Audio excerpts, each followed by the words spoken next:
ઓમ શ્રી ગુરુ સત્તાય નમઃ. સૌના ઉજ્જવળ ભવિષ્યની મંગળ કામના સાથે ઋષિચિંતન ચેનલમાં સૌ સ્નેહીજનોનું હાર્દિક સ્વાગત છે. ઓમ બ્રહ્માનંદમ પરમ સુખદમ કેવલમ જ્ઞાનમૂર્તિમ દ્વંદ્વાતીતમ ગગનસદૃશમ તત્વમસ્યાદિલક્ષ્યમ એકમ નિત્યમ વિમલમચલમ સર્વથી સાક્ષીભૂતમ ભાવાતીતમ ત્રિગુણરહિતમ સદ્ગુરું ત્વં નમામિ. પુસ્તકનું નામ છે ઇન્દ્રિય સંયમ. ગાયત્રી મંત્રના 2 અક્ષરની વ્યાખ્યા. લેખક પંડિત શ્રી રામ શર્મા આચાર્ય. વિષય છે ઇન્દ્રિય સંયમનું મહત્ત્વ. ગાયત્રી મહામંત્રનો 11મો અક્ષર દે આપણને ઇન્દ્રિયો પર નિયંત્રણ રાખવાનો બોધ આપે છે. દિયાની સ્વવસે પુંસા સ્વેન્દ્રિયાણ્યાખિલાની વૈ અસંયતાની ખાદંતીન્દ્રિયાણ્યેતાની સ્વામિનમ. અર્થ, આપણે ઇન્દ્રિયોને વશમાં રાખવી જોઈએ. અસંયમિત ઇન્દ્રિયો સ્વામીનો નાશ કરી નાખે છે. ઇન્દ્રિયો આત્માનું ઓજાર છે, સેવક છે. પરમાત્માએ એ એટલા માટે આપી છે કે એમની સહાયતાથી આત્માની આવશ્યકતાઓ પૂરી થાય અને સુખ મળે. બધી ઇન્દ્રિયો બહુ ઉપયોગી છે. એ સૌનું કામ જીવને ઉત્કર્ષ અને આનંદ પ્રાપ્ત કરાવવાનું છે. જો એમનો સદુપયોગ કરવામાં આવે તો મનુષ્ય નિરંતર જીવનનો મધુર રસ ચાખીને જન્મને સફળ બનાવી શકે છે. કોઈ પણ ઇન્દ્રિયનો ઉપયોગ પાપ નથી. સાચું તો એ છે કે અંતઃકરણની વિવિધ ક્ષુધાઓ તૃષ્ણાઓને તૃપ્ત કરવાનું એક ઉત્તમ માધ્યમ ઇન્દ્રિયો છે. જેમ પેટની ભૂખ તરસને ન છીપાવવાથી શરીરનું સ્વાસ્થ્ય અને સંતુલન બગડી જાય છે, એવી જ રીતે સૂક્ષ્મ શરીરની જ્ઞાનેન્દ્રિયોની ક્ષુધા ઉચિત રીતે તૃપ્ત ન કરવામાં આવે તો આંતરિક ક્ષેત્રનું સંચાલન બગડે છે અને અનેક પ્રકારની માનસિક ગડબડ પેદા થવા માંડે છે. ઇન્દ્રિય ભોગોની બહુધા નિંદા કરવામાં આવે છે. એનું વાસ્તવિક કારણ એ છે કે અનિયંત્રિત ઇન્દ્રિયો સ્વાભાવિક તેમજ આવશ્યક મર્યાદાનું ઉલ્લંઘન કરીને એટલી સ્વેચ્છાચારી તેમજ લોલુપ બની જાય છે કે એ સ્વાસ્થ્ય અને ધર્મને માટે સંકટ ઉત્પન્ન કરે છે. આજકાલ મોટાભાગના મનુષ્યો આ રીતે ઇન્દ્રિયોના ગુલામ છે. તેઓ પોતાની વાસના પર કાબૂ નથી રાખતા.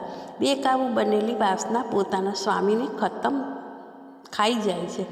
એટલા માટે એ પરમ આવશ્યક છે કે ઇન્દ્રિયો આપણા કાબૂમાં રહે. એ પોતાની મનમાની કરીને આપણને ધારે ત્યારે ગમે ત્યાં ઘસડી જઈ ન શકે. પરંતુ જ્યારે આપણે જ આવશ્યકતા અનુભવીએ, જ્યારે આપણો વિવેક નિર્ણય કરે, ત્યારે ઉચિત આંતરિક ભૂખને સંતોષવા એમનો ઉપયોગ કરીએ. આ જ ઇન્દ્રિય નિગ્રહ છે. નિગ્રહિત ઇન્દ્રિયોથી વધારે સારો અને સાચો મનુષ્યનો કોઈ મિત્ર નથી તથા અનિયંત્રિત ઇન્દ્રિયોથી વધારે ખરાબ કોઈ શત્રુ નથી. અસ્તુ. ઇન્દ્રિય નિયંત્રણનો મૂળ મંત્ર આત્મસંયમ. આત્મનિયંત્રણ જ સ્વર્ગનું દ્વાર છે. એ પ્રકાશ અને શાંતિ તરફ લઈ જાય છે. એના વિના મનુષ્ય નરકવાસી બને છે. એ અશાંતિ અને અંધકારમાં વિલીન થાય છે. આત્મસંયમી ન હોવાથી મનુષ્યને પોતાને માથે ઘોર દુઃખો નોતરે છે. એના દુઃખ અને સંતાપ એને ત્યાં સુધી હેરાન કરતા રહેશે કે જ્યાં સુધી એ આત્મનિયંત્રણનો આરંભ કરશે નહીં. આની પ્રતિસ્પર્ધા કરનારી એવી કોઈ વસ્તુ નથી કે જે એનું સ્થાન લઈ શકે. આત્મસંયમનો આરંભ કરી જે કોઈ મનુષ્ય પોતાનો જ ઉપકાર કરે છે, એનાથી વધુ હિત કરનારી શક્તિ સંસારમાં બીજી કોઈ નથી. આત્મનિયંત્રણથી મનુષ્ય પોતાના દૈવી ગુણોને પ્રકાશિત કરીને દૈવી જ્ઞાન તથા શાંતિનો ભાગીદાર બને છે. એનો અભ્યાસ પ્રત્યેક મનુષ્ય કરી શકે છે. જ્યાં સુધી એ આ કાર્યમાં પ્રવૃત્ત નથી થતો ત્યાં સુધી એ નિર્બળ રહેશે અને અથવા સંભવ છે કે એની નિર્બળતા વધી જાય. જેઓ આત્માને પોતાના વશમાં કરતા નથી, પોતાના હૃદયને શુદ્ધ બનાવતા નથી, એમની ઈશ્વરને કરેલી બધી પ્રાર્થના વ્યર્થ છે. જેઓ કલહના કારણરૂપ અજ્ઞાનતા તથા દુષ્પ્રવૃત્તિઓમાં પલટાયેલા રહેશે, તેઓ ઈશ્વરની સર્વજ્ઞતામાં વિશ્વાસ કરે કે ન કરે એ સરખું છે. જે મનુષ્ય પરદોષમાં રત જીવવાને જ સુધારવા નથી માંગતો, ક્રોધી સ્વભાવનો દાસ બની રહેવા માંગે છે અને અપવિત્ર વિચારોનો ત્યાગ નથી કરતો, એને ન તો કોઈ બાહ્ય શક્તિ સન્માર્ગ પર લાવી શકે છે કે ન તો એની કોઈ ધાર્મિક વાતમાં સમર્થન કે વિરોધથી એનું ભલું થઈ શકે છે. મનુષ્ય પોતાનામાં રહેલા અંધકાર પર વિજય મેળવીને જ સત્યના પ્રકાશના દર્શન કરી શકે છે. દુઃખની વાત એ છે કે મનુષ્ય આત્મસંયમના પરમ ગૌરવને જાણતો નથી, એ એની અમર્યાદિત આવશ્યકતાને સમજતો નથી અને પરિણામે આધ્યાત્મિક સ્વતંત્રતા તથા વૈભવ જે તરફ એ મનુષ્યને પ્રેરિત કરે છે તે મનુષ્યના દ્રષ્ટિપથથી છુપાયેલા રહે છે. આ કારણે મનુષ્ય ખરાબ વાસનાઓનો દાસ બનેલો રહે છે. પૃથ્વી પર વ્યાપેલા બળાત્કાર, અપવિત્રતા, રોગ તથા દુઃખો પર દ્રષ્ટિ દોડાવો અને જુઓ કે આત્મસંયમની ઉણપ આ બધાનું કારણ છે અને ત્યારે તમે અનુભવશો કે આત્મનિયંત્રણ કેટલું જરૂરી છે. આત્મસંયમ પુણ્યની પ્રથમ સીડી છે. એનાથી પ્રત્યેક સદ્ગુણની પ્રાપ્તિ થાય છે. સુવ્યવસ્થિત તથા સાચા ધાર્મિક જીવનમાં આ સૌથી મહત્ત્વની બાબત છે. પ્રલોભનથી હંમેશા સાવધાન રહો. ઇન્દ્રિયોના દુરુપયોગનું મુખ્ય કારણ જાત જાતના પ્રલોભન હોય છે. પ્રલોભન એ એવું આકર્ષક મોહચક્ર છે જેનું કોઈ ચોક્કસ સ્વરૂપ, આકાર, સ્થિતિ, અવસ્થા કે નિયમ નથી, પરંતુ આમ છતાં એ વિવિધ રૂપોમાં માનવ માત્રને ઠગવા, પદચ્યુત કરી, પથભ્રષ્ટ કરી નાખવા માટે આવે છે.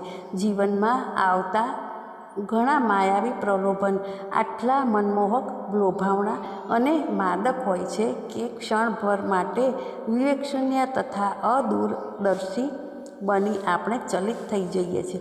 આપણી ચિંતનશીલ સદપ્રવૃત્તિઓ પંગુ થઈ જાય છે તથા આપણે વિષયવાસના, આર્થિક લોભ, સ્વાર્થ તથા સંકુચિતતાના કારણે પ્રલોભનનો શિકાર બની જઈએ છીએ. છેવટે એનાથી ઉત્પન્ન થનારી હાનિ, કષ્ટ, ત્રુટિઓ, અપમાન તથા અપ્રતિષ્ઠાથી દાઝતા રહીએ છીએ. પ્રલોભન જીવનની મૃગતૃષ્ણા છે તો બુદ્ધિનો ભ્રમ મોહનું મધુર રૂપ છે. લાલચના અનેક રૂપ છે. ક્યારેક આપ વિચારો છો કે હું ધનવાન બનું, ઊંચો રહું, મારા ઉપર લક્ષ્મીજીની કૃપા રહે. આ ઉદ્દેશ્ય સિદ્ધ કરવાના હેતુથી તમે લાંચ, કાળા બજાર, જૂઠ, દગો, કપટ, હિંસા વગેરે આચરીને રૂપિયા હડપ કરો છો. કોન્ટ્રાક્ટર, ઓવરસિયર, એન્જિનિયર સુદ્ધા લાંચમાં ભાગ લે છે. રેલવે, પોલીસ, જકાત વગેરે વિભાગોમાં ભ્રષ્ટાચાર આ સ્વાર્થ અને સંકુચિતતાના કારણે ફેલાયેલો છે. ડૉક્ટર અને વકીલ બીમાર તેમજ અસીલો પાસેથી વધુમાં વધુ ફી વસૂલ કરવા ઈચ્છે છે. બજારમાં ખરાબ માલ આપીને અથવા હલકી ગુણવત્તા ધરાવતી વસ્તુઓની ભેળસેળ કરીને વેપારી ખૂબ લાભ મેળવવા ઈચ્છે છે.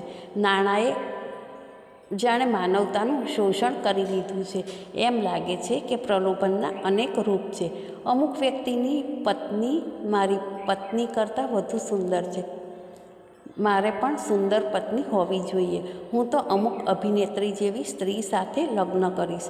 અમુક વ્યક્તિનું મકાન સુંદર છે, અમુકની પાસે આલિશાન મકાન, મોટર, નોકર ચાકર, સુંદર વસ્ત્રો, રાચરલીલું વગેરે છે. હું ઉચિત અનુચિત કોઈ પણ ઉપાયે વિવિધ વસ્તુઓ તથા સુવિધાઓ પ્રાપ્ત કરું. અમુક માણસ મારાથી ઊંચા પદે આરૂઢ થઈ ગયો. હું પણ છળ બળના કૌશલથી કે રૂપિયા આપીને આ જ પદ પ્રાપ્ત કરું. અમુક વ્યક્તિ બહુ સરસ સ્વાદવાળું ભોજન ખાય છે. મીઠાઈ, પૂરી, પકવાન, મેવા દૂધ, રબડી વગેરે એકથી ચડિયાતી વસ્તુઓ રોજ ખાય છે. હું પણ સારા કે ખરાબ કોઈ પણ ઉપાયે આ વસ્તુઓ પ્રાપ્ત કરું. આવું વિચારવાના કારણે તમને જેવું કોઈ સહેજ પ્રલોભન આપે છે કે તમે સમજ્યા વિચાર્યા વિના એને તાબે થઈ જાઓ છો. રૂપિયા, કમિશન, છાબડી ભરીને ફળ, મફત સેવા, વિવિધ ભેટો લેવી, આ બધા પ્રલોભનોના સ્વરૂપ છે. એનો કોઈ આદિ કે અંત નથી. સમુદ્રની લહેરોની જેમ તે આવ્યા જ કરે છે. નૈતિક દ્રષ્ટિએ નબળા ચારિત્રવાળી વ્યક્તિ સહેલાઈથી પ્રલોભનનો શિકાર બને છે. જેઓ નશામાં આગળ વધેલા છે તેઓ મોટે ભાગે વિલાસી ઈચ્છાઓ, સ્વાદ લોલુપતા, અનુચિત માંગણીઓ વગેરે પ્રલોભનો સામે ઝૂકતા જોવા મળે છે. જેમને દાન, દહેજ, યાત્રાઓ, ભૌતિકતા તથા ટાપટીપનો શોખ છે તેઓ લાલચમાં ફસાય છે. ક્યારેક સહજ સાત્વિક બુદ્ધિવાળા માણસો પણ દૂષિત વાતાવરણના પ્રભાવથી પ્રલોભનોના ચક્કરમાં આવી જાય છે. બુદ્ધિના ભ્રમના કારણે વિષયોમાં રમણીયતાનો ભાસ થાય છે. બુદ્ધિના ભ્રમનું મુખ્ય કારણ અજ્ઞાનથી ઉત્પન્ન થયેલી અવિદ્યા છે. આ અવિદ્યા, ક્ષણિક ભાવાવેશ તથા અદૂરદર્શિતાના કારણે જ આપણને પ્રલોભનોમાં રમણીયતાનો મિથ્યા બોધ થાય છે. પ્રલોભનથી તૃપ્તિ થવી એ એક પ્રકારની મૃગતૃષ્ણા માત્ર છે. પ્રલોભનમાં બે તત્વ કામ કરે છે: ઉત્સુકતા તથા અંતર.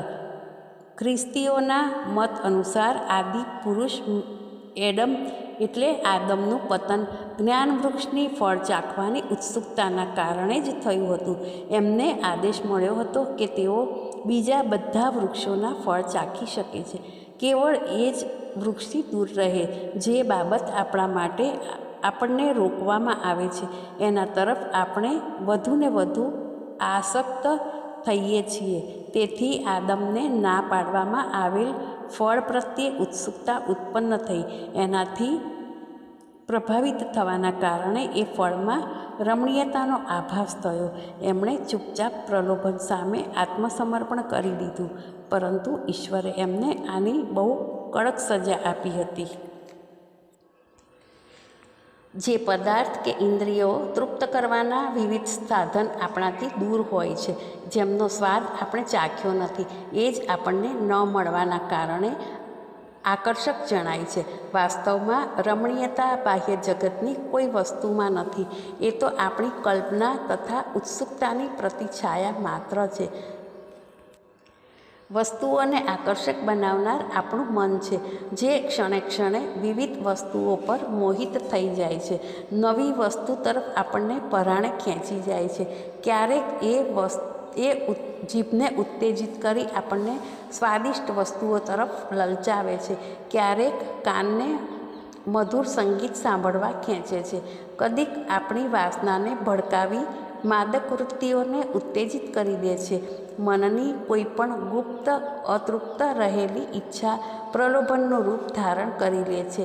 વિવેકનું નિયંત્રણ ઢીલું પડતાં જ મન આપણને અવારનવાર બહેકાવતું ફરે છે, અથવા વિવેક પર આવરણ એટલે તમોવૃત્તિ, ઇન્દ્રિય દોષ, બીમારી તથા પ્રમાદનો પડદો પડ્યું રહેવાથી બુદ્ધિ ભ્રષ્ટ થઈ જાય છે. આથી આપણે પતન તરફ જઈએ છીએ. આપણું વાતાવરણ ગંદુ થઈ જાય છે. આપણે બીજાને દગો દઈએ છીએ, જૂઠું બોલીએ છીએ, ઠગીએ છીએ. વિવેક પર આવરણ રહેવાથી દુષ્ટ પુરુષ વિદ્યાને વિવાદમાં, ધનને અહંકારમાં અને વિલાસમાં તથા બળને પળપીડામાં વાપરે છે. નિર્બળોને હેરાન કરે છે. તેથી મન પર સતર્કતાથી અંતરદ્રષ્ટિ રાખવી જોઈએ. જેમ યુદ્ધ કરતી વખતે જાગૃત પહેરેદારે એ ધ્યાન રાખવું પડે છે કે ન જાણે ક્યારે શત્રુઓનું આક્રમણ થઈ જાય, ક્યારે કયા રૂપમાં શત્રુ પ્રકટ થઈ જાય. એ જ રીતે મનરૂપી ચંચળ શત્રુ પર તીવ્ર નજર અને વિવેકને જાગૃત રાખવાનું અતિ આવશ્યક છે. જ્યારે મન તમને કોઈ ઇન્દ્રિય સંબંધી પ્રલોભન તરફ ખેંચે ત્યારે એનાથી વિપરીત કાર્ય કરીને એની દુષ્ટતાને રોકવી જોઈએ. મન બહુ બળવાન શત્રુ છે. વાસના અને કુવિચારનો જાદુ એના પર બહુ ઝડપથી થાય છે. મોટી મોટી સંયમી વ્યક્તિઓ વાસનાના ચક્કરમાં આવીને મનને ન રોકી શકવાના કારણે પથભ્રષ્ટ થઈ જાય છે. મનને શુદ્ધ કરવું અત્યંત દુષ્કર કામ છે. એની સાથે યુદ્ધ કરવામાં એક વિચિત્રતા છે. જો યુદ્ધ કરનાર વ્યર્થતાથી યુદ્ધમાં સંલગ્ન રહે, પોતાની ઈચ્છા શક્તિને મનના વ્યાપારોમાં લગાવી રાખે, તો યુદ્ધમાં સંલગ્ન સૈનિકની શક્તિ અધિકાધિક વધે છે અને એક દિવસ એ એના પર સંપૂર્ણ વિજય પ્રાપ્ત કરી લે છે. જો એની ચંચળતામાં જ સહેજ પણ તણાઈ ગયા તો એ મનુષ્યનું ચરિત્ર, આદર્શ, સંયમ, નૈતિક દ્રઢતા અને ધર્મને તોડી ફોડીને બધું નષ્ટભ્રષ્ટ કરી નાખે છે. મનને દ્રઢ નિશ્ચય પર સ્થિર રાખવાથી અને એના પર એકાગ્રતાથી ધ્યાન રાખવાથી મુમુક્ષુની ઈચ્છા શક્તિ પ્રબળ બને છે. મનનો સ્વભાવ મનુષ્યની ઈચ્છાને અનુકૂળ બની જવાનો છે. એને જે વિષયો તરફ દ્રઢતાથી એકાગ્ર કરવામાં આવશે એ જ કાર્ય કરવા લાગશે. એ નવરું, નિશ્ચેત તથા નિષ્ક્રિય બેસવા નથી માંગતું. ભલાઈ કે બુરાઈ ગમે તે તેના તરફ આકર્ષિત થશે. જો તમે તેને શુભ, રચનાત્મક તથા સારા કાર્યોમાં નહીં જોડી રાખો તો એ બુરાઈ તરફ જશે. જો તમે એને પુષ્પ પર વિચરણ કરનાર મધુલોભી પતંગિયું બનાવી દેશો, એ જે રૂપ, રસ અને ગંધ પાછળ ભમે, તો એ અવશ્ય તમને કોઈ ભયંકર સ્થિતિમાં મૂકી દેશે. જો તમે એને નિરંકુશ રાખશો તો એ રાત દિવસ અસંખ્ય સ્થળોએ ભમતું રહેશે. જો તમે એને શુભ ઇષ્ટ પદાર્થોના સુવિચારોમાં સ્થિર રાખશો તો એ તમારો સૌથી મોટો મિત્ર બની જશે. જ્યારે પોતાના અંતઃકરણમાં વિષય વાસનાનો પ્રબળ સંઘર્ષ ઉત્પન્ન થાય છે ત્યારે નિરક્ષીરનો વિવેક કરનારી નિશ્ચયાત્મક બુદ્ધિને જગાડો. મનથી થોડીવાર અલગ રહીને એના વિચારો પર તીવ્ર નજર રાખો. એ કુવિચાર, ગંદુ ચિંતન, વાસનાનું તાંડવ, કુકલ્પનાનું ચક્ર તૂટી જશે અને તમે મન સાથે ચલાયમાન નહીં થાઓ. મનના વ્યાપારો સાથે પોતાના આત્માની સમરસતા ન થવા દો. આ અભ્યાસ દ્વારા મન આજ્ઞા કરનાર ન રહેતા સીધો સાદો આજ્ઞાકારી અનુચર બની જશે. મન લોભી, મન લાલચી, મન ચંચલ, મન ચોર, મન કે મીત ચલીએ નહીં, પલક પલક મન ઓર. પ્રમાદમાં ફસાયેલી ઇન્દ્રિયોના સુખમાં સ્થિરતા નથી. ઇન્દ્રિયો સુખ દુઃખ રૂપ છે. એ અસ્થિર અને ક્ષણિક છે. આ આનંદ આવરણ માત્ર છે. ઇન્દ્રિય સુખ માટે મનુષ્યને અનેક કુચક્ર રચવા પડે છે તથા કુટિલ રીતોનો સહારો લેવો પડે છે.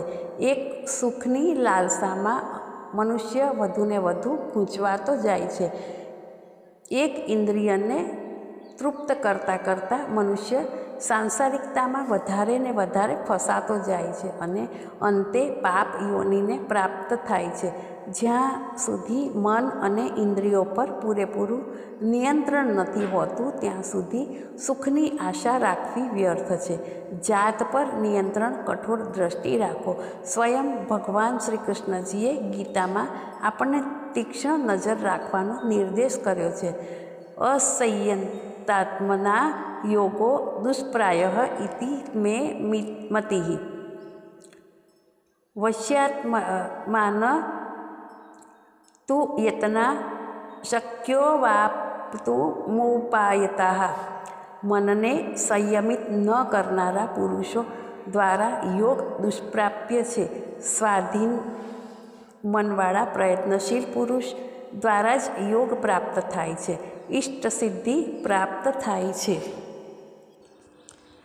અભ્યાસ અને વૈરાગ્યથી મનને વશ કરવામાં બહુ સહાયતા મળે છે. ગીતામાં મનને ભગવાનમાં એકાગ્ર કરવાનો અમૂલ્ય ઉપદેશ છે.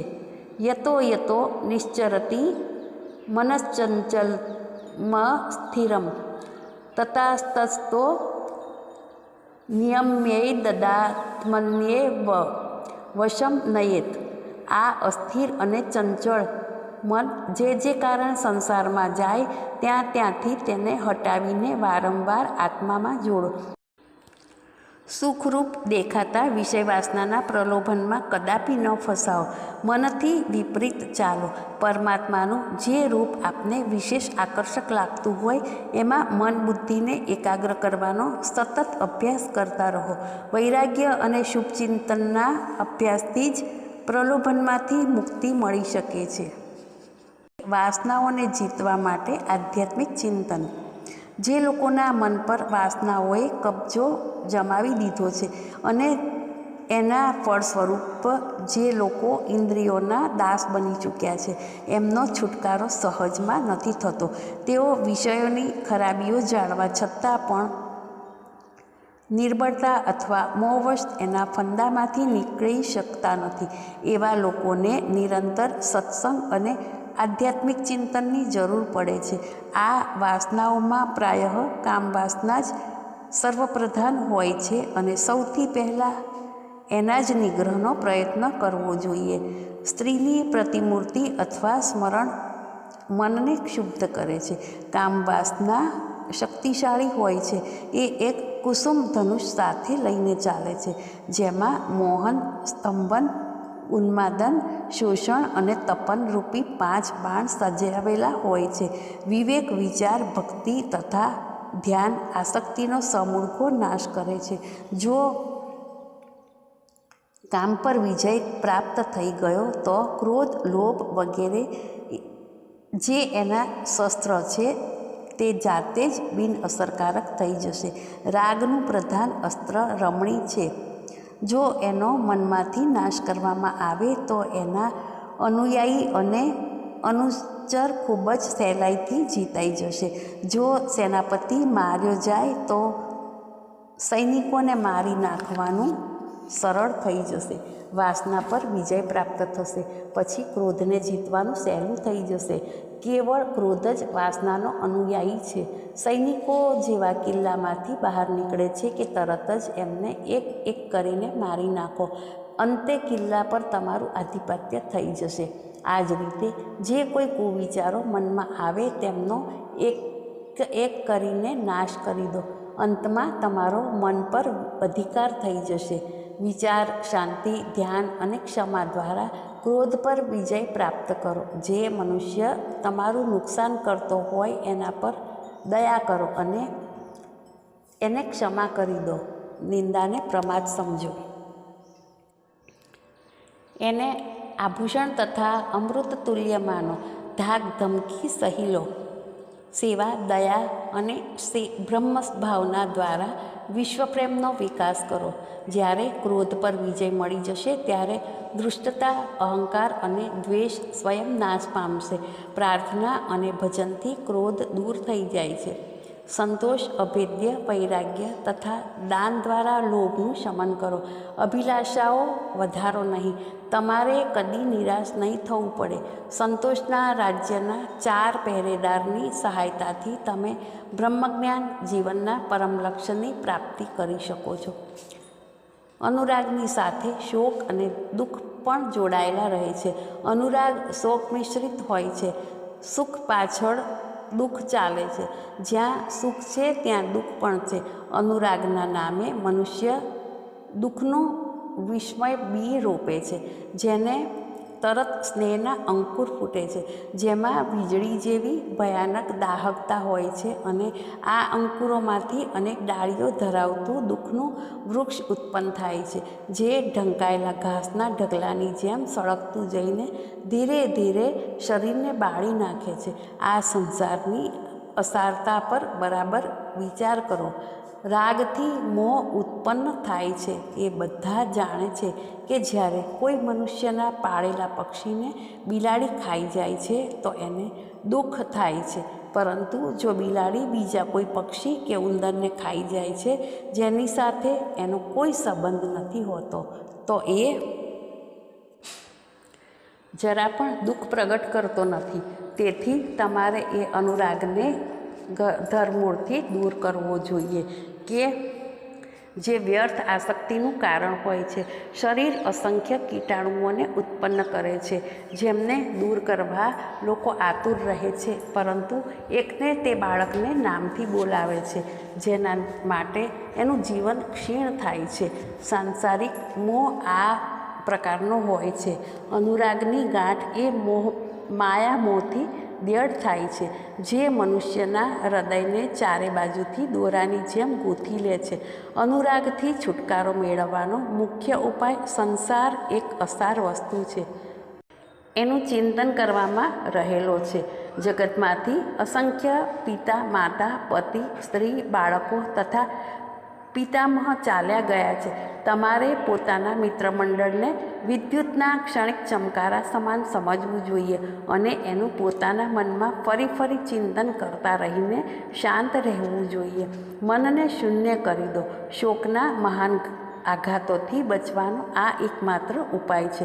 સંકલ્પને દબાવી દેવો મુશ્કેલ છે અને જ્યારે એને એકવાર દબાવી દેવામાં આવે છે ત્યારે સંકલ્પોની એક નવી શૃંખલા ઉત્પન્ન થાય છે જે મનને આક્રમણનો શિકાર બનાવી દે છે. કોઈ સ્થિર વસ્તુમાં ચિત્તને લગાડો, તમે મનને રોકવામાં સફળ થશે. મનમાં સંકલ્પોને એકત્ર કરો.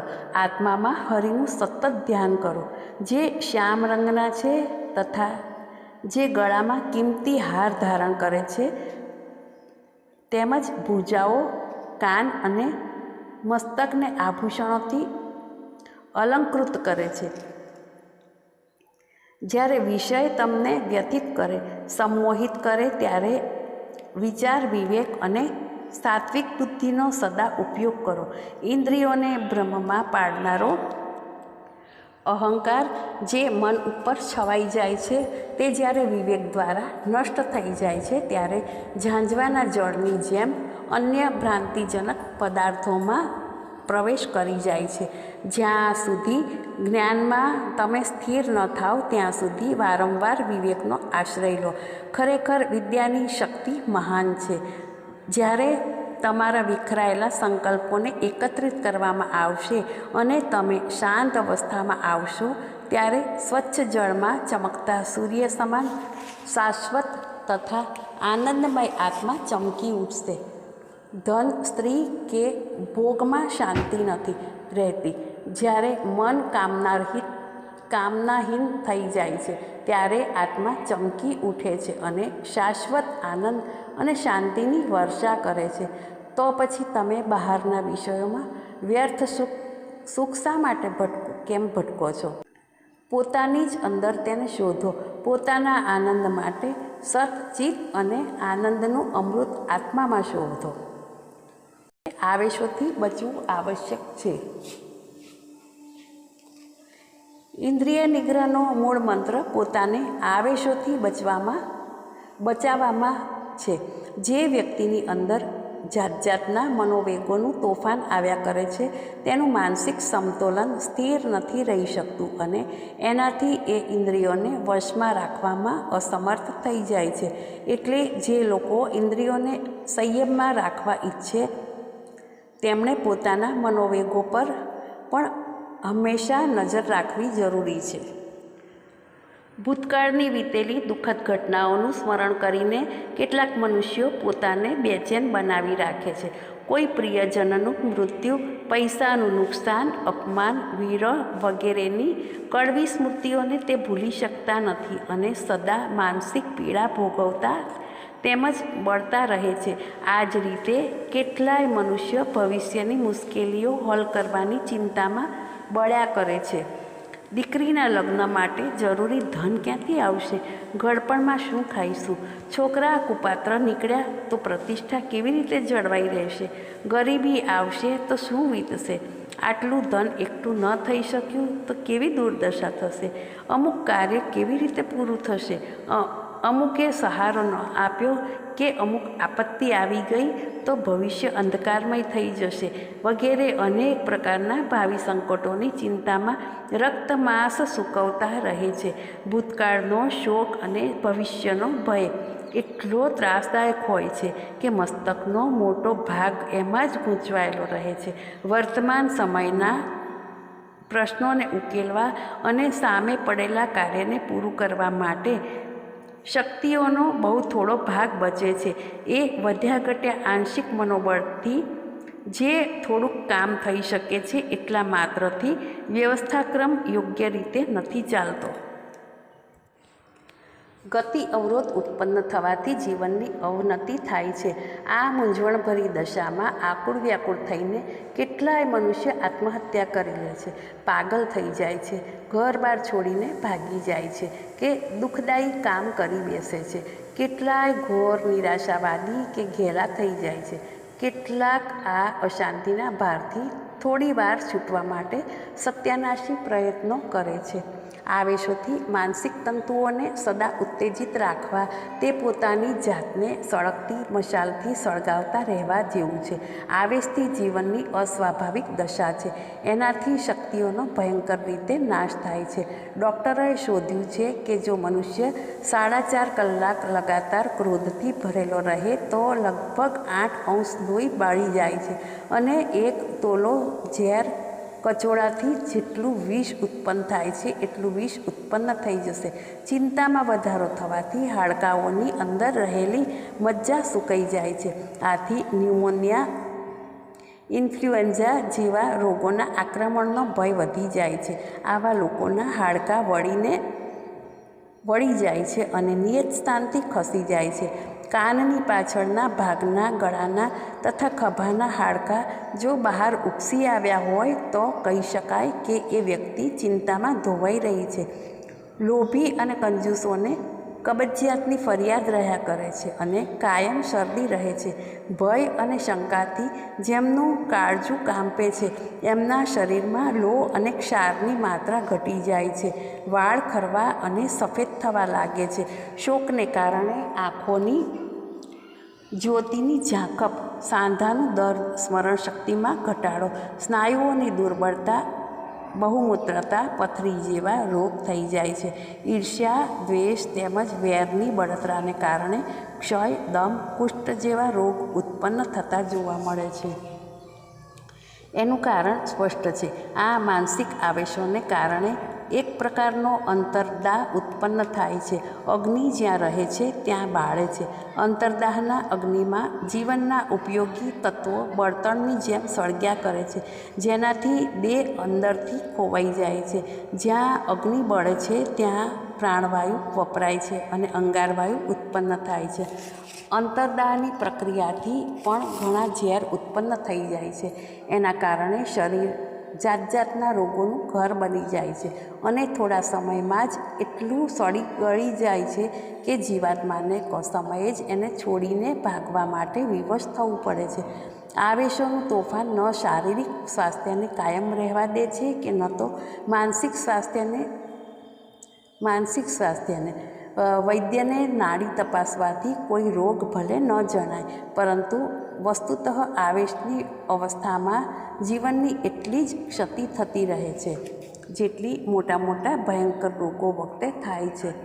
એ તો સૌ જાણે છે કે રોગી મનુષ્ય શારીરિક દ્રષ્ટિએ એક પ્રકારે અપંગ બની જાય છે. એ ઈચ્છે છે કે કંઈક કામ પૂરું પણ થઈ જઈ શકતું નથી. થોડી વાર કામ કરવાથી થાકીને લોથ થઈ જાય છે. કામમાં મન લાગતું નથી. કામ છોડીને સૂઈ જવાની કે ક્યાંક ચાલ્યા જવાની ઈચ્છા થાય છે. કરે છે કે કંઈક ને થઈ જાય છે બીજું. થોડી વારના કામમાં ઘણો સમય ખર્ચાઈ જાય છે અને એ પણ સારી રીતે થતું નથી. જ્યારે નિરીક્ષણ કરવામાં આવે છે ત્યારે ભૂલો પર ભૂલો નીકળે છે. આવેશથી ભરેલો મનુષ્ય અડધો પાગલ બની જાય છે. એ ક્યારેક સાપની જેમ ફૂંફાડા મારે છે, ક્યારેક વાઘની જેમ મોં ફાડીને ખાવા દોડે છે, ક્યારેક એવો ગરીબ અને કાયર બની જાય છે કે વિલાપ કરવા, રોવા, વિરક્ત બનવા કે આત્મહત્યા કરવા સિવાય એને કંઈ સૂઝતું નથી.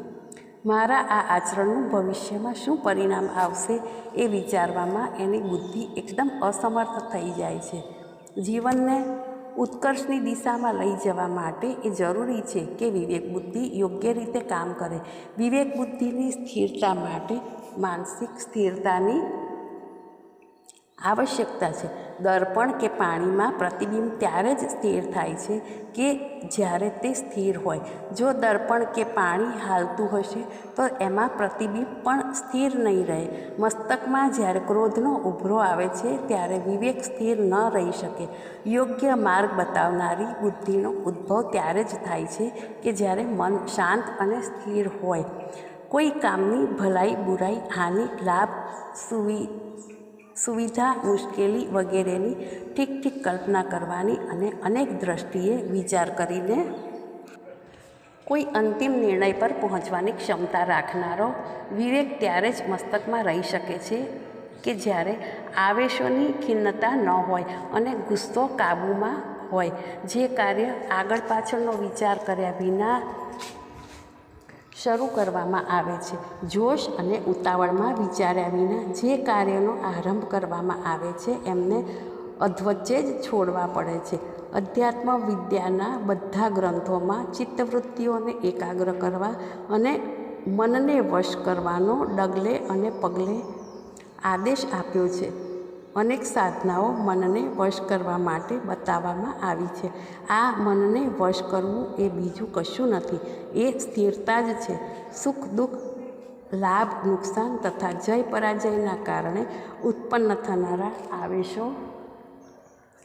આવેશોથી બચવું એ જ યોગની સફળતા છે. ગીતા કહે છે, યમ હિ ન વ્યથયન્તે તે પુરુષમ પુરુષર્ષભ સમ દુઃખ સુખમ ધીરમ સોમૃતત્વાય કલ્પતે સુખે દુઃખે સમે કૃત્વા લાભાલાભો જયાજયો દુઃખેશ્વરનું દ્વિગ્નમન્નાઃ સુખેષુ વિગતસ્પૃહઃ વિતરાગ ભયક્રોધઃ સ્થિતધીર્મુ નિરુચ્યતે ન પ્રરુષ્યતિ પ્રિયમ પ્રાપ્ય નો દ્વિજેત પ્રાપ્ય ચાપ્રિયમ સ્થિરબુદ્ધિર સમ્મૂઢો બ્રહ્મવિદ બ્રહ્મણિ સ્થિતઃ. અનેક સ્થળોએ સ્થિરતાને યોગની સફળતા દર્શાવી છે. આવેશ સુખપ્રધાન અને દુઃખપ્રધાન બંને પ્રકારના હોય છે. શોક, હાનિ, વિયોગ, રોગ, દંડ, ભય, વિપત્તિ, મૃત્યુ, ક્રોધ, અપમાન, કાયરતા વગેરે હાનિપ્રધાન આવેશ છે. કેટલાક આવેશ લાભપ્રધાન પણ હોય છે, જેમ કે લાભ, સંપત્તિ, મિલન, કુટુંબ, બળ, સત્તા, પદ, ધન, મૈત્રી, વિદ્યા, બુદ્ધિ, કળા, વિશેષતા વગેરેને કારણે એક પ્રકારનો નશો ચડે છે. આ પ્રકારની કોઈ સંપત્તિ જ્યારે મોટી માત્રામાં એકાએક મળી જાય છે ત્યારે તો મનુષ્ય હર્ષોન્મત્ત થઈ જાય છે. એની દશા અર્ધવિહ્વળ જેવી થઈ જાય છે. સુખના લીધે લોકો ફૂલ્યા સમાતા નથી. તેઓ કસ્તુરી મૃગની જેમ આમ તેમ દોડતા ફરે છે. ચિત્ત બહુ ઉછાળવા લાગે છે. જ્યારે કોઈ સંપત્તિ સ્થાયી રૂપે પ્રાપ્ત થઈ જાય છે ત્યારે એનો અહંકાર ચડવા લાગે છે. એને એવું લાગે છે કે જાણે પોતે સામાન્ય મનુષ્યો કરતાં સેંકડો ગણો મોટો છે. વૈભવના મદમાં એ બડાસો મારતો ફરે છે. બીજાનું અપમાન કરી પોતાની મહત્તાનું પ્રદર્શન કરે છે. આવા અહંકારના નશામાં મદથી છકી ગયેલા લોકોને પોતાની પ્રેસ્ટીજ, પોઝિશન, માન, મોટાઈ, વડપણ, સ્વાગત વગેરેની બહુ ચિંતા રહે છે. એટલા માટે દરેક કામમાં બહુ વધારે વ્યર્થ ખર્ચ કરવું પડે છે. એ વ્યર્થ ખર્ચની સામગ્રી મેળવવા માટે અયોગ્ય સાધનો એકઠા કરવા પડે છે. અનેક પ્રકારની બુરાઈ સહેવી પડે છે. આ રીતે એક તો અહંકારના નશાની બળતરા, બીજું એ નશાને જાળવી રાખનારા સાધનોની ચિંતા, બંને પ્રકારની વ્યાકુળતાઓ મનમાં રોકડ મચાવે છે. દુઃખપ્રધાન આવેશોથી અંતઃકરણમાં જેવી અશાંતિ રહે છે, એવી જ અશાંતિ સુખપ્રધાન આવેશોમાં પણ ઉત્પન્ન થાય છે. આ બંનેથી બચવું આવશ્યક છે. બંનેથી સ્વાસ્થ્ય તેમજ વિવેકની ક્ષતિ થાય છે. ગીતા વગેરે શાસ્ત્રોમાં એટલા માટે જ બંને પ્રકારના આવેશોથી, દ્વંદ્વોથી દૂર રહેવાનું ભારપૂર્વક પ્રતિપાદન કરવામાં આવ્યું છે. જીવનને સન્મુન્નત જોવાની ઈચ્છા રાખનારાઓ માટે એ આવશ્યક છે કે પોતાના સ્વભાવને ગંભીર બનાવે. છીછરાપણું, નાદાની તથા ક્ષુદ્રતાની જેમને આદત પડી જાય છે, તેઓ ઊંડાણપૂર્વક કોઈ વિષયમાં વિચારી શકતા નથી. કોઈ વખત મનને ગલીપચી કરવા બાલક્રીડા કરી શકાય, પરંતુ એવો સ્વભાવ ન બનાવી લેવો જોઈએ. આવેશોથી બચવાની ટેવ પાડવી જોઈએ. જેમ સમુદ્ર તટ પર આવેલા પર્વતો રોજ અથડાતી સમુદ્રની લહેરની જેમ લહેરોની પરવા નથી કરતા, તે જ રીતે આપણે ઉદ્વેગોની ઉપેક્ષા કરવી જોઈએ. ખેલાડીઓ રમે છે, ઘણીવાર હારે છે તો ઘણીવાર જીતે છે, અને કેટલીય વાર હારતા હારતા જીતે છે. ઘણીવાર જીતતા હારી પણ જાય છે. ક્યારેક કેટલાય વખત સુધી હાર જીતના ઝૂલામાં ઝૂલ્યા કરે છે, પરંતુ સમજુ ખેલાડી એની અસર મન પર પડવા દેતો નથી. હારવાથી કોઈ માથું કૂટી કલ્પાંત નથી કરતું, અને જીતવાથી કોઈ પોતાને બાદશાહ નથી માની લેતું. હારનારાના મોં પર ક્ષોભયુક્ત હાસ્ય હોય છે, અને જીતનારાના હોઠ ઉપર જે હાસ્ય હોય છે એમાં સફળતાની પ્રસન્નતા ભરેલી હોય છે. આ થોડાક સ્વાભાવિક ભેદ સિવાય બીજું કોઈ વિશેષ અંતર જીતેલા અને હારેલા ખેલાડીમાં જોવા મળતું નથી. વિશ્વના રંગમંચ ઉપર આપણે સૌ ખેલાડીઓ છીએ. રમવામાં જે રસ છે એ રસ બંને ટુકડીને સમાન રૂપે મળે છે. હાર જીત તો એ રસની તુલનામાં નગણ્ય ચીજ છે. મનોવૃત્તિઓનો સદુપયોગ. આ પ્રકારના હાનિકારક આવેશોથી મુક્ત રહીને જો મનોવૃત્તિઓનો સદુપયોગ કરવામાં આવે તો એ હાનિ પહોંચાડવાને બદલે હિતકારી જ સિદ્ધ થશે.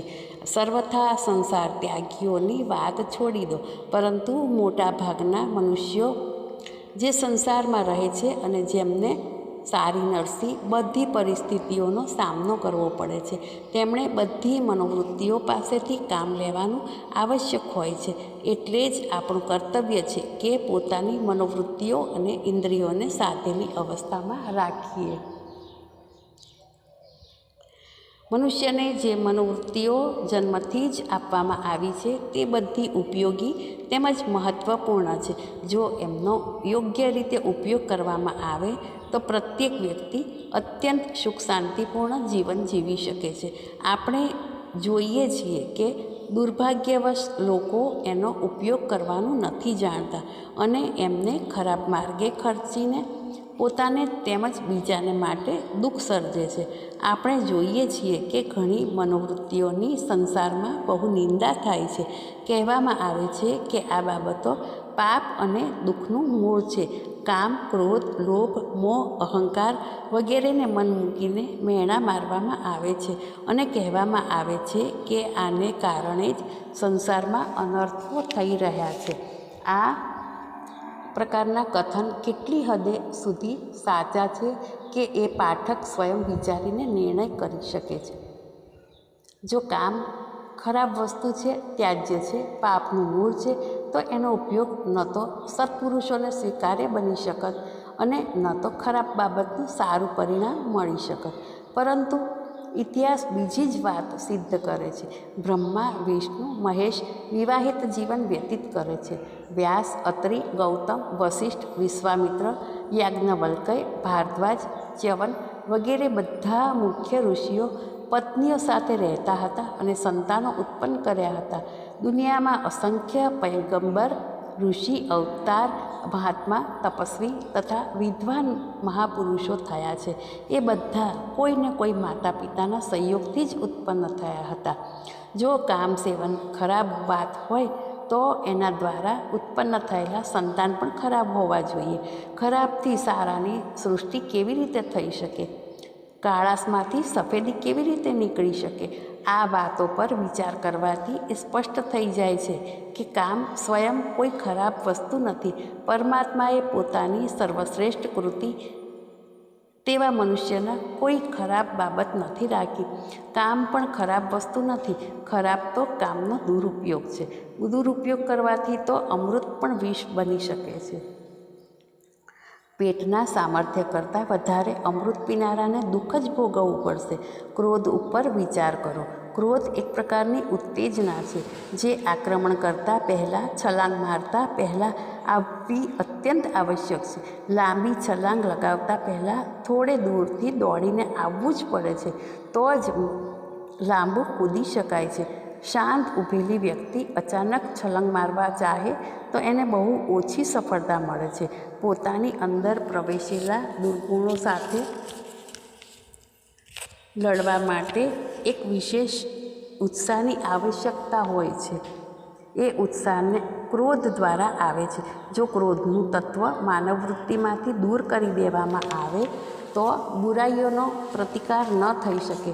રાવણ, કંસ, દુર્યોધન, હિરણ્યકશ્યપ, મહિષાસુર જેવા જો ક્રોધની ભાવના ઉત્પન્ન ન થઈ હોત તો એમનો વિનાશ કેવી રીતે થાત? ભારતમાં જો અંગ્રેજો વિરુદ્ધ વ્યાપક ક્રોધ ન ભભક્યો હોત તો ભારત માતા આજે સ્વાધીન કેવી રીતે થઈ હોત? અત્યાચાર વિરુદ્ધ મહારાણી લક્ષ્મીબાઈ, મહારાણા પ્રતાપ, છત્રપતિ શિવાજી જેવા આદર્શ માનવરત્નોની સૃષ્ટિ કેવી રીતે થાત? અધર્મની વૃદ્ધિ સામે કોપિત થઈને ભગવાન પાપોનો સંહાર કરે છે. આથી સ્પષ્ટ થાય છે કે ક્રોધ ખરાબ નથી. ક્રોધનો અયોગ્ય સ્થાને દુરુપયોગ થવો તે ખરાબ છે. હવે લોભ અંગે વિચારીએ. ઉન્નતિની ઈચ્છાનું નામ જ લોભ છે. સ્વાસ્થ્ય, વિદ્યા, ધન, પ્રતિષ્ઠા, પુણ્ય, સ્વર્ગ, મુક્તિ વગેરેનો લોભ જ મનુષ્યને ક્રિયાશીલ બનાવે છે. જો લોભ ન હોય તો કોઈ પ્રકારની ઈચ્છા જ ઉત્પન્ન ન થાય અને ઈચ્છાના અભાવમાં ઉન્નતિ માટે પ્રયાસ કરવાનું શક્ય ન બને. ફળ સ્વરૂપે મનુષ્ય પણ જીવજંતુઓની જેમ ભૂખ અને નિંદ્રાને પૂર્ણ કરતા જીવન સમાપ્ત કરી લેત. લોભ ઉન્નતિનું મૂળ છે. પહેલવાન, વિદ્યાર્થી, વ્યાપારી, ખેડૂત, મજૂર, લોકસેવક, પુણ્યાત્મા, બ્રહ્મચારી, તપસ્વી, દાની, સત્સંગી, યોગી બધા પોતપોતાના દૃષ્ટિકોણ અનુસાર લોભી છે અને એને એ વિષયનો લોભી કહી શકાય. અન્ય લોભની જેમ ધનલોભ પણ ખરાબ નથી. જો ખરાબ હોત તો ભામાશાનો, જમનાલાલ બજાજનો ધન સંચય પણ ખરાબ કહેવાવો જોઈએ. પરંતુ આપણે જોઈએ છીએ કે એમના ધન સંચય દ્વારા સંસાર પર બહુ મોટો ઉપકાર થયો. બીજા પણ ઘણા એવા ઉદાર પુરુષો થયા છે જેમણે પોતાના ધનને સત્કાર્યમાં વાપરી પોતાની કમાણીને સાર્થક બનાવી. આવા લોભ અને નિર્લોભતામાં કોઈ અંતર નથી. નિંદા તો એ લોભની કરવામાં આવે છે જેને કારણે અનીતિપૂર્વક અનુચિત ધન સંચય કરીને એને વાસનાઓની પૂર્તિ માટે વાપરવામાં આવે છે. ભેગું કરીને અયોગ્ય વારસદાર માટે મૂકી જવામાં આવે છે. લોભનો દુરુપયોગ જ ખરાબ છે. વસ્તુતઃ લોભ વૃત્તિને મૂળભૂત રૂપમાં નિંદા ન કરી શકાય. મોહનું પ્રકરણ પણ આવું જ છે. જો પ્રાણી નિર્મોહી બની જાય તો માતાઓ પોતાના બાળકોને કચરાના ઢગલામાં ફેંકી આવે, કેમ કે આ બાળકોથી એમને કોઈ લાભ તો છે નહીં, ઉલટાની મુશ્કેલી થાય છે. પછી મનુષ્ય એમ પણ વિચારે છે કે મોટા થયા પછી પોતાના સંતાનો પોતાને કોઈ લાભ આપશે, પરંતુ બિચારા પશુ પક્ષી તો એ પણ નથી વિચારતા.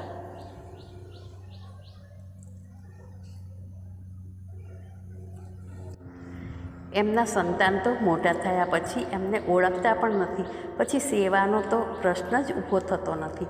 રક્ષણની બધી ક્રિયાઓ મોહને કારણે થાય છે. શરીરનો મોહ, યશનો મોહ, પ્રતિષ્ઠાનો મોહ, કર્તવ્યનો મોહ, સ્વર્ગનો મોહ, સાધન સામગ્રીનો મોહ. જો મોહ ન હોય તો નિર્માણ અને ઉત્પાદન ન થાય અને રક્ષણની વ્યવસ્થા પણ ન કરી શકાય. મમતાનો ભાવ ન રહે તો પોતાનું કર્તવ્ય પણ નહીં વિચારી શકાય. પોતાની મુક્તિ, પોતાનું કલ્યાણ પણ કોણ વિચારી શકશે? પોતાની સંસ્કૃતિ, પોતાની દેશભક્તિને પણ લોકો ભૂલી જશે. એકબીજા તરફનું પ્રેમનું બંધન કાયમ નહીં રહી શકે અને સૌ એકબીજા તરફ ઉદાસીન બની જશે. શું એવું નીરસ જીવન જીવવાનું કોઈ મનુષ્ય પસંદ કરે ખરો? કદાપી નહીં. મોહ એક પવિત્ર સાંકળ છે જે વ્યક્તિને સમાજ સાથે મજબૂતાઈથી બાંધે છે. જો આ કડી તૂટી જાય તો વિશ્વ માનવની સુરમ્ય માળામાં બધા મોતી આમ તેમ વેરાઈને નાશ પામશે. મોહનું અજ્ઞાનમાંથી જન્મેલું રૂપ જ ત્યાજ્ય છે. એના દુરુપયોગની જ નિંદા કરવામાં આવે છે. આ રીતે મદ, મત્સર, અહંકાર આદિ નિંદિત વૃત્તિઓ વિશે સમજવું જોઈએ. પરમાત્માના પ્રેમમાં ઝૂમવું એ સાત્વિક મદ છે. ક્ષમા કરવી, ભૂલી જવું, અનાવશ્યક વાતોની ઉપેક્ષા કરવી તે એક પ્રકારે મત્સર છે. આત્મજ્ઞાનને, આત્માનુભૂતિને કે આત્મગૌરવને અહંકાર કહી શકાય. આ રૂપમાં આ વૃત્તિઓ નિંદિત નથી. એમની નિંદા ત્યારે કરવામાં આવે છે કે જ્યારે એ સંકીર્ણતાપૂર્વક તુચ્છ સ્વાર્થ માટે સ્થૂળ રૂપમાં ઉપયોગમાં લેવાય છે.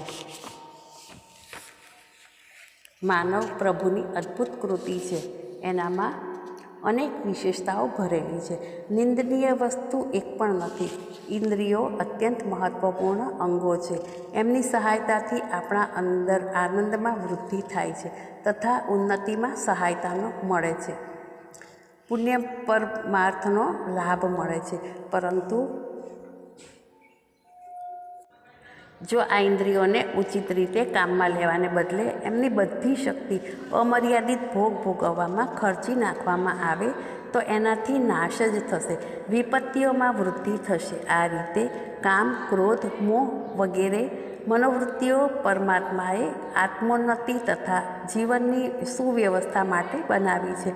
એમના સદુપયોગથી આપણે વિકાસના માર્ગ પર અગ્રેસર થઈએ છીએ. એમનો ત્યાગ પૂર્ણપણે થઈ શકતો નથી. જે એમનો નાશ કરવાનું કે સંપૂર્ણ ત્યાગ કરવાનું વિચારે છે તેઓ એવું જ વિચારે છે કે આંખ, કાન, હાથ, પગ વગેરે કાપી નાખવાથી પાપ નહીં લાગે કે માથું કાપી નાખવાથી ખરાબ વાતોનો વિચાર નહીં આવે. આવા પ્રયત્નોને બાળક બુદ્ધિના હાસ્યાસ્પદ કૃત્યો જ કહી શકાશે. પ્રભુએ જે શારીરિક અને માનસિક સાધનો આપણને આપ્યા છે એ તેના શ્રેષ્ઠ વરદાન છે જેના દ્વારા આપણું કલ્યાણ જ થાય છે. વિપત્તિનું કારણ તો આ અવયવોનો દુરુપયોગ છે. આપણે તમામ શારીરિક અને માનસિક અંગો પર પૂર્ણ નિયંત્રણ રાખવું જોઈએ. એમની પાસેથી યોગ્ય કામ લેવું જોઈએ. એમનો સદુપયોગ કરવો જોઈએ. એમ કરવાથી જેમને આજે હલકા માનવામાં આવે છે, શત્રુ માનવામાં આવે છે, તેઓ કાલે આપણા મિત્ર બની જાય છે. યાદ રાખો, પ્રભુએ આપણને શ્રેષ્ઠ તત્વોથી બનાવ્યા છે. જો એમનો દુરુપયોગ ન કરવામાં આવે તો એ જે કંઈ આપણને મળ્યું છે તે આપણા માટે બધી રીતે શ્રેયસ્કર જ છે. રસાયણશાસ્ત્રી શોધન તથા મારણ કરીને ઝેરમાંથી અમૃતોપમ ઔષધિ બનાવી લે છે. તેવી જ રીતે વિવેક દ્વારા આ અમૂલ્ય વૃત્તિઓનો જેમને સામાન્ય રીતે નિંદિત માનવામાં આવે છે તેમનો જો સદુપયોગ કરવામાં આવે તો તે શ્રેષ્ઠ પરિણામ ઉત્પન્ન કરનારી બની શકે છે. ઇન્દ્રિય સંયમ અને અસ્વાદ વ્રત. અસ્વાદ વ્રતનો અર્થ છે સ્વાદના ગુલામ ન હોવું. અસ્વાદનો અર્થ એ નથી કે આપણે સંસારના ભોગ્ય પદાર્થોનું સેવન ન કરીએ કે ષડરસોનું પાન ન કરીએ કે આત્માની રસજ્ઞાનની શક્તિને ખોઈ નાખીએ. અસ્વાદ વ્રત તો એમ કહે છે કે શરીરના પોષણ, સ્વાસ્થ્ય તથા રક્ષણ માટે જે પદાર્થોની આવશ્યકતા હોય એમનું સેવન અવશ્ય કરો, પરંતુ કેવળ જીભના ચટાકા પૂરા કરવા કોઈ વસ્તુનું સેવન ન કરો. બીજા સ્પષ્ટ શબ્દોમાં કહીએ તો તેના ગુલામ ન બનતા તેના પર આપણું વર્ચસ્વ કાયમ રાખો. એવા રહો કે એ તમારા આદેશ પર ચાલે. એવું ન થાય કે તમે જ એના ગુલામ બની જાઓ. વિનોબાજીના સુંદર શબ્દોમાં જીભની સ્થિતિ ચમચી જેવી થઈ જવી જોઈએ. ચમચીથી ચાહે હલવો પીરસો, ચાહે દાળ ભાત, એનું કોઈ સુખ દુઃખ હોતું નથી. હનુમાનજીના ભક્તોએ ઘણીવાર કથા સાંભળી હશે કે એક વખત વિભીષણ ભગવાન રામ પાસે આવ્યા અને કહેવા લાગ્યા, પ્રભુ, લૌકિક તથા પારલૌકિક સફળતાનું સાધન કયું? ભગવાને કહ્યું, આ તો બહુ સરળ પ્રશ્ન છે. આ તો તમારે હનુમાનજીને જ પૂછી લેવું જોઈતું હતું. એમ કહીને એમને હનુમાનજી પાસે મોકલ્યા. વિભીષણે જ્યારે હનુમાનજીને પાસે જઈને પૂછ્યું તો એમણે કોઈ જવાબ આપ્યો નહીં, પરંતુ પોતાના હાથથી પોતાની જીભ પકડીને બેસી ગયા. વિભીષણે ઘણીવાર પૂછવા છતાં હનુમાનજી કંઈ ન બોલ્યા. ત્યારે વિભીષણ નારાજ થઈને ભગવાન પાસે ફરીવાર ગયા અને બોલ્યા કે ભગવાન, તમે મને ક્યાં મોકલી દીધો? ભગવાન કહે કે શું હનુમાનજીએ તમારા પ્રશ્નનો ઉત્તર ન આપ્યો? વિભીષણે કહ્યું, પ્રભુ, શું એ ઉત્તર આપે? મેં એમને ઘણીવાર પૂછ્યું, પણ કંઈ જવાબ આપવાના બદલે પોતાના હાથથી પોતાની જીભ પકડીને બેસી ગયા. ભગવાન બોલ્યા, વિભીષણ, હનુમાનજીએ બધું તો કહી દીધું, વધુ શું કહે? તમારા પ્રશ્નનો કેવળ આ જ ઉત્તર છે કે પોતાની જીભને વશમાં રાખો. આ જ લૌકિક અને પારલૌકિક સફળતાનું સૌથી સુંદર સાધન છે. શ્રી મહાદેવ ગોવિંદ રાનડેના જીવનની એક ઘટના આ અસ્વાદ વ્રતને ખરા રૂપમાં સમજવામાં ઘણી મદદરૂપ થશે. કહે છે કે એક દિવસ કોઈ મિત્રે થોડીક સરસ કેરીઓ ભેટમાં મોકલી. એમની ચતુર પત્નીએ ધોઈ ઠંડી કરી કાપીને એક રકાબીમાં એમની સામે મૂકી. રાનડેએ એમાંથી 1-2 ટુકડા ખાઈને કેરીની પ્રશંસા કરતા એ રકાબી પોતાની પત્નીને પાછી આપી અને કહ્યું કે આ તમે ખાજો અને બાળકોને આપજો. પત્નીએ ઉત્તર આપ્યો કે બાળકો માટે તો બીજી કેરી છે. તો રાનડે કહે કે નોકરોને આપી દેજો. પત્ની કહે કે નોકરો માટે પણ બીજી કેરી છે, તમે બધી ખાઈ જાઓ.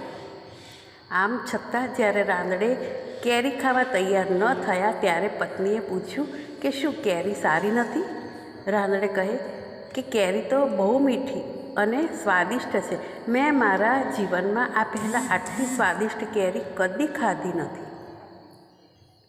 પાછું પત્નીએ પૂછ્યું કે તમારી તબિયત તો સારી છે ને? રાનડે બોલ્યા કે મારું સ્વાસ્થ્ય આજે એટલું સારું અગાઉ કદી હોતું જ નહીં. ત્યારે પત્નીએ કહ્યું કે તમે અજબ વાત કરો છો.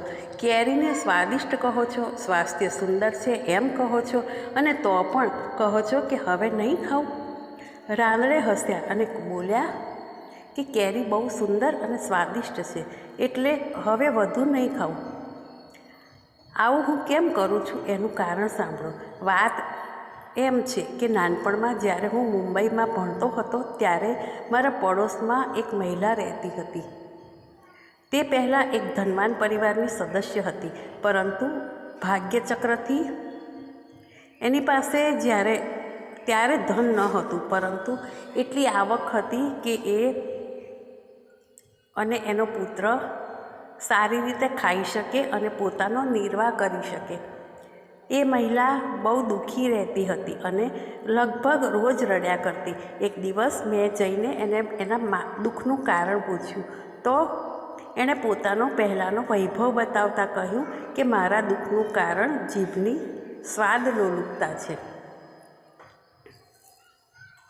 મનને બહુ સમજાવું છું, છતાં પણ દુઃખી રહું છું.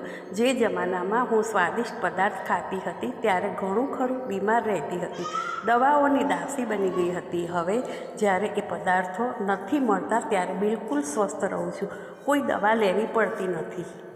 એક દિવસ મેં જઈને એના દુઃખનું કારણ પૂછ્યું તો એણે પોતાનો પહેલાંનો વૈભવ બતાવતા કહ્યું કે મારા દુઃખનું કારણ જીભની સ્વાદ લુલુપતા છે. મનને બહુ સમજાવું છું, છતાં પણ દુઃખી રહું છું. જે જમાનામાં હું સ્વાદિષ્ટ પદાર્થ ખાતી હતી ત્યારે ઘણું ખરું બીમાર રહેતી હતી, દવાઓની દાસી બની ગઈ હતી. હવે જ્યારે એ પદાર્થો નથી મળતા ત્યારે બિલકુલ સ્વસ્થ રહું છું, કોઈ દવા લેવી પડતી નથી. મનને બહુ સમજાવું છું કે હવે વિવિધ પ્રકારના શાક, અથાણાં, મુરબ્બા, સૂંઠ, ચટણી, રાયતા, મીઠાઈ અને પકવાનોના દિવસો ગયા. હવે એ દિવસો યાદ કરવાથી કોઈ ફાયદો નથી, પણ જીભ માનતી જ નથી. મારો પુત્ર લૂકું સૂકું ખાઈને પેટ ભરી લે છે અને આનંદમાં રહે છે, કેમ કે એણે એ દિવસો જોયા નથી. એ જીભનો ગુલામ નથી થયો, પરંતુ 2-3 શાક બનાવ્યા વિના મારું તો પેટ જ ભરાતું નથી. રાનડેએ કહ્યું કે જ્યારથી તેમણે એ મહિલાની વાત સાંભળી અને એની એ દશા જોઈ ત્યારથી એમણે એ નિયમ બનાવી લીધો કે જીભ જે પદાર્થ પસંદ કરે એ બહુ ઓછો ખાવો, જીભના વશમાં ન થવું. કેરી જીભને બહુ સારી લાગી એટલે હવે વધારે નહીં ખાવું. કોઈ વસ્તુ ખાતા પહેલાં પોતાની જાતને પ્રશ્ન કરો કે તે સમયે એ વસ્તુ ખાવી આપને માટે આવશ્યક છે કે નહીં, અથવા એ વસ્તુ ખાધા વિના તમે રહી શકો છો કે નહીં. જો ઉત્તર મળે કે નથી રહી શકતા તો અવશ્ય ખાઓ, બાકી નહીં. આ સાધના અપનાવવામાં તમને શારીરિક, આર્થિક કે સામાજિક કોઈ પ્રકારનું નુકસાન નહીં થાય. એનાથી ઉલટું ત્રણેય બાજુથી તમને લાભ જ થશે. ભોગ અને સ્વાદનો આનંદ તો પશુ પણ લે છે અને તમને પણ આનંદ લેતા લેતા ન જાણે કેટલોય સમય વીતી ગયો. હવે ત્યાગ અને અસ્વાદનો આનંદ પણ માણો. જો કોઈ વખતે તમને આ કલ્યાણનો માર્ગ અપનાવવાની ઈચ્છા જાગે તો સર્વપ્રથમ ભોજનમાંથી રવો, મેંદો, બેસન વગેરેથી બનેલી વસ્તુઓનો ત્યાગ કરી દો. જો તમને પારમાર્થિક અને ધાર્મિક જીવનમાં વધુ રુચિ ન હોય તો પણ આ બાબત અપનાવવાથી તમારા સ્વાસ્થ્યને બહુ લાભ થશે. ભણેલી ગણેલી વ્યક્તિઓમાં આજકાલ જેટલા રોગ છે એ બધા પાછળ ભોજનમાં ઉપરોક્ત વસ્તુઓની પ્રધાનતા જ મુખ્ય કારણ છે.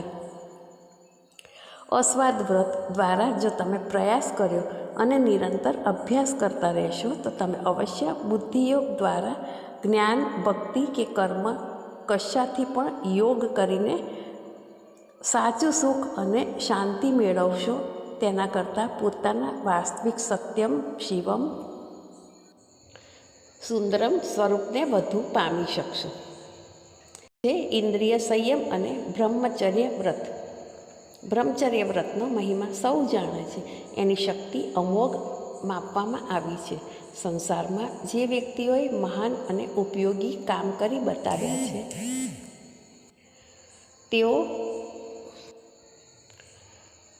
તેઓ કોઈને કોઈ રૂપમાં બ્રહ્મચર્યના અનુગામી હતા.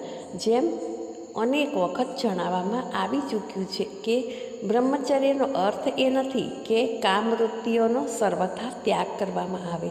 ઉચિત અવસ્થામાં પ્રાપ્ત થતા શાસ્ત્રોની મર્યાદા અનુસાર એનો પ્રયોગ કરવો કોઈએ ખરાબ નથી કહ્યો. એટલું જ નહીં, શાસ્ત્રકારોએ તો એ ગૃહસ્થને પણ બ્રહ્મચારી જ બનાવ્યો છે, જે કેવળ પોતાની સ્ત્રી પૂરતો મર્યાદિત રહીને નિયમ પ્રમાણે આચરણ કરે છે. બ્રહ્મચર્યનું વિશ્લેષણ કરતાં 3 તત્વ મળે છે. આત્મસંયમ. બ્રહ્મચર્ય ખરેખર શક્તિ સંયમ જ છે. બીજું સાદાઈ. ભોજન, પહેરવેશ તથા જીવનના પ્રત્યેક અંગમાં, દૈનિક જીવનની દરેક વાતમાં યુવકોએ સાદાઈ રાખવાની જરૂર છે.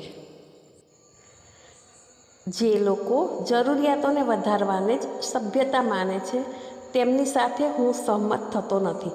સાચી સભ્યતા સાદાઈમાં છે, નહીં કે સંગ્રહમાં. ત્રીજું, વિચાર શક્તિ. બ્રહ્મચર્ય એક આંતરિક શક્તિ છે. વિચાર શક્તિનો વિકાસ કઈ રીતે થઈ શકે છે, સાદાઈનું જીવન કેવી રીતે આચરણમાં લાવી શકાય છે તથા આત્મસંયમ કે આત્મશક્તિ કેવી રીતે વધી શકે છે, એ વાતોનું વિવેચન થઈ ગયું છે. તો પણ થોડીક એવી સાધના અને અભ્યાસ છે જેમનું બ્રહ્મચર્ય ભાવની વૃદ્ધિ માટે પાલન કરવું આવશ્યક છે. પ્રાચીન અને આધુનિકમાં જે બહુ મોટો ભેદ છે તે બ્રહ્મચર્ય અને ભોગ સંબંધી છે.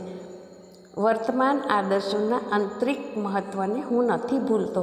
આજકાલના વૈજ્ઞાનિક વિવેચન, ટીકાત્મક ભાવ તથા રાજનૈતિક સ્વતંત્રતાની ભાવનાઓનો હું અનાદર નથી કરતો, પરંતુ આધુનિક સભ્યતાની આ આંતરિક અને ગૂઢતમ ભાવનાઓ પર આપણી શાળાઓમાં આજકાલ ભાર મૂકવામાં આવતો નથી. ત્યાં તો આધુનિક સભ્યતાના બાહ્ય પાસા, ખોટી ભાવનાઓ અને દુર્ગુણો પર જ નજર રાખવામાં આવે છે. નવયુવકો ભોગ પાછળ દોડે છે. તેઓ ભૂલી જાય છે કે સભ્યતાનો અર્થ જરૂરિયાતોની વૃદ્ધિ કે કામનાઓનો સંગ્રહ નહીં, પરંતુ એની સાદાઈ છે. તેઓ એ નથી સમજતા કે મનુષ્યત્વનો નિયમ આત્મભોગ નહીં, પરંતુ આત્મસંયમ છે. પ્રાચીન ભારતે એ અનુભવ્યું હતું કે મનુષ્ય ભોગવિલાસી જાનવર નથી, પરંતુ એક દિવ્ય પુરુષ છે જે આત્મસંયમ અને આત્મતપસ્યા દ્વારા પોતાની દિવ્ય મનુષ્યતાનો અનુભવ પ્રાપ્ત કરવા ઈચ્છે છે. પ્રાચીન આદર્શ બ્રહ્મચર્ય હતો. વર્તમાન આદર્શ ઘણાની દ્રષ્ટિમાં ભોગચર્ય છે. તેઓ આરામપ્રિયતા અને વિલાસિતા ચાહે છે, પરંતુ હિન્દુ શાસ્ત્રો અનુસાર તપસ્યા જ સભ્યતા અને સૃષ્ટિનો પાયો છે. સંયમ અને સદાચારનો મહિમા. પોતાના જીવનને શુદ્ધ અને સમૃદ્ધ બનાવવાની સાધના જેમણે કરી છે તેઓ અનુભવથી કહેતા આવ્યા છે કે આહાર શુદ્ધો તત્વશુદ્ધિ. આ સૂત્રના બે અર્થ થઈ શકે છે, કેમ કે સત્વના બે અર્થ છે: શરીર સંગઠન અને ચારિત્ર. જો આહાર શુદ્ધ હોય એટલે કે સ્વચ્છ, તાજો, પરિપક્વ, સુપાચ્ય તથા પ્રમાણયુક્ત હોય અને એના ઘટક પરંપરાનુકૂળ હોય, તો એના સેવનથી શરીરમાં રક્ત, મજ્જા, શુક્ર વગેરે બધા ઘટક શુદ્ધ બને છે. વાત, પિત્ત, કફ વગેરેની સમ અવસ્થા રહે છે અને સપ્ત ધાતુની પુષ્ટિ થઈને શરીર સુદૃઢ, કાર્યક્ષમ તથા બધા પ્રકારના આઘાત સહન કરવા યોગ્ય બને છે. આવા આરોગ્યની મન પર પણ સારી અસર પડે છે. આહાર શુદ્ધો તત્વશુદ્ધિનો બીજો અને વ્યાપક અર્થ એ છે કે આહાર જો પ્રામાણિક હોય, હિંસા શૂન્ય હોય તથા દ્રોહ શૂન્ય હોય અને યજ્ઞ, દાન, તપની ફરજો પૂરી કર્યા પછી પ્રાપ્ત કરવામાં આવેલો હોય, તો એનાથી ચારિત્ર શુદ્ધિમાં પૂરેપૂરી મદદ મળે છે. ચારિત્ર શુદ્ધિનો આધાર જ આ પ્રકારની આહાર શુદ્ધિ પર રહેલો છે. આહારની ચારિત્ર પર આટલી અસર થાય છે, તો વિહાર શુદ્ધિની ચારિત્ર પર કેટલી અસર થઈ શકે છે એનું અનુમાન સહેલાઈથી કરી શકાય છે. જેને આપણે કામ વિકાર કહીએ છીએ અથવા લૈંગિક આકર્ષણ કહીએ છીએ, એ કેવળ શારીરિક ભાવના નથી. મનુષ્યનો એક ભાગ એમાં ઉત્તેજિત થઈ જાય છે અને પોતપોતાનું કામ કરે છે. એટલે જેમાં શરીર, મન તથા હૃદયની ભાવનાઓ અને આત્મિક નિષ્ઠા એ બધાનો સહયોગ અનિવાર્ય છે. એવી પ્રવૃત્તિનો વિચાર એકાંકી દ્રષ્ટિએ ન થવો જોઈએ. જીવનના સાર્વભૌમ અને સર્વોત્તમ મૂલ્યોથી જ એનો વિચાર કરવો જોઈએ. આ આચરણમાં શારીરિક પ્રેરણાને વશ થઈને બાકીના બધા તત્વોનું અપમાન કરવામાં આવે છે. એ આચરણથી સમાજ દ્રોહ તો થાય જ છે, પરંતુ એનાથી પણ વધુ પોતાના વ્યક્તિત્વનો મહાન દ્રોહ થાય છે. લોકો જેને વૈવાહિક પ્રેમ કહે છે એના 3 પાસા છે. એક ભોગ સાથે સંબંધ ધરાવે છે, બીજું પ્રજાતંતુ સાથે અને ત્રીજું ભાવનાઓની ઉત્કટતા સાથે. પ્રથમ પ્રધાનતા શારીરિક છે, બીજી મુખ્યતઃ સામાજિક અને વ્યાપક અર્થમાં આધ્યાત્મિક, જ્યારે ત્રીજું તત્વ સૌથી વધારે મહત્ત્વનું તથા સાર્વભૌમ છે. એની અસર જ્યારે પહેલાં 2 પર પૂરેપૂરી પડે છે ત્યારે એ બંને ઉત્કટ, તૃપ્તિદાયક અને પવિત્ર બને છે. આ 3 તત્વોમાં પહેલું તત્વ બિલકુલ પાર્થિવ હોવાથી એની સ્વાભાવિક મર્યાદાઓ પણ હોય છે. ભોગથી શરીર ક્ષીણ થાય છે, અતિસેવનથી ભોગ શક્તિ પણ ક્ષીણ થાય છે અને ભોગ પણ નીરસ થઈ જાય છે. ભોગમાં સંયમનું પ્રમાણ જેટલું વધારે હશે એટલી જ વધુ ઉત્કટતા હશે. ભોગમાં સંયમનું તત્વ આવવાથી જ એમાં આધ્યાત્મિકતા આવી શકે છે. સંયમપૂર્ણ ભોગમાં જ નિષ્ઠા અને આધ્યાત્મિકતા ટકી શકે છે. સંયમ અને નિષ્ઠા વિના વૈવાહિક જીવનનું સામાજિક પાસું કૃતાર્થ થઈ શકતું નથી.